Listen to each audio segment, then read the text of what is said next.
Well, not too long ago, most people would look at you and say, "Oh, what?" if you talked about a gluten-free diet. But now, not only do people know what it is, they swear by it, and some are even using a gluten-free diet to help heal other health problems. So what exactly is gluten, and why is it so problematic? Well, here to answer those questions is nutritionist Janet Little. Thank you so much for being here. Thank you. Good morning. I feel like I'm learning so much already about a gluten-free diet. Gluten is actually, it's a wheat product. It's a protein in a wheat product that people can be allergic to. Is that correct? Yes, and also it's not just wheat. It's also in barley and rye, and our oats, they tend to be contaminated with wheat. So if, you want to stay away from gluten, it's amino acid. It's what makes bread nice and gooey. So it kind of helps, it's kind of a binder. And people can have an allergy to it or intolerance to it. There's actually, is it celiac? Yes, it's a disease, literally a disease, where your own body, it's an autoimmune disorder. And when you have gluten, your immune system literally attacks your intestinal system. And of Americans, 1 out of every 133 Americans have celiac, and 80% don't even know it. Don't even know it. And one of the reasons is we just kind of take it for granted when we eat something that has a lot of wheat in it. If, for instance, you have an intolerance or celiac, you just kind of feel icky and bloated and lethargic, and it just doesn't feel good after you eat. And we just kind of write that off as maybe eating too much. Or that's true, because like I said, a lot of people don't even know they have celiac, or they could be sensitive to gluten. So your autoimmune system may not be attacking your body, but if you're sensitive to it, then you're going to feel icky afterwards. So it might be worth it trying some products that are gluten-free. And now a lot of the health food stores carry quite a wide range of gluten-free. And you brought in some of the products people can look for and give them a try. And I want to ask you in just a second, after we look at some of the products, a lot of parents who have autistic children are turning to gluten-free diets. Yeah, because they find that the gluten actually attacks the brain cells.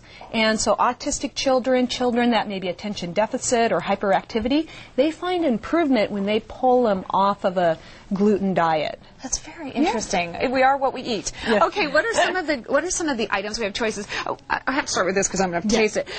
You were telling me that there hasn't been an option of pretzels for anyone who is gluten intolerant. Yes. Because of what pretzels are made of. Pretzels are pure wheat, refined white flour. And now there are potato pretzels. Yeah, and that's why I wanted to bring these, because they are so good. And like I said, sometimes we need crunchy and salty. Aren't those really good? Okay, I'll keep talking. Those are good. Well, also, too, a while back, unfortunately, parents or people with celiacs or trying to stay off of gluten were kind of stuck with having to make things at home with, like, soy flours, with quinoa. You had to make stuff at home. Where now it's really nice because they're coming out with more, convenient products. Convenient products, this chicken Alfredo. Oh my gosh, before that was packed with wheat. Right. And then, now they're coming out with rice noodles, corn, pastas.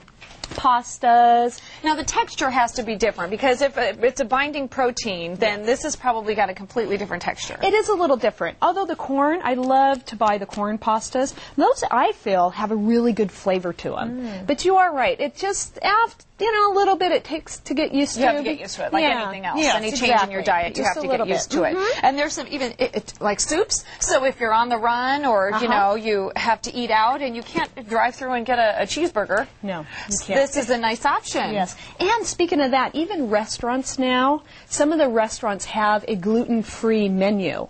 And which is great, because eating out in America is very hard, because even cooking on the same pan as something that had wheat on there, celiacs can't even have that. Wow. So you can go to a Henry's Market, to a Boney's, or if there are Boney's anymore, or kind of a Whole Foods Market, and get a lot of these items. Yep. And again, look for the menu items when you're out and about, because that can make a difference. And then give it a try. Who knows? You might have feel a lot better after you get that wheat out of your diet. And also, too, I just wanted to say, for people that are trying to learn more about nutrition, is this Saturday, October the 13th, we're having our wellness fair down at the Scottish Rite Center. Very nice. Yeah, where we have 12 speakers. We have over 50 of our vendors, and it's just like this. They're just there to hand you free product and samples and talk it up. And give you great ideas.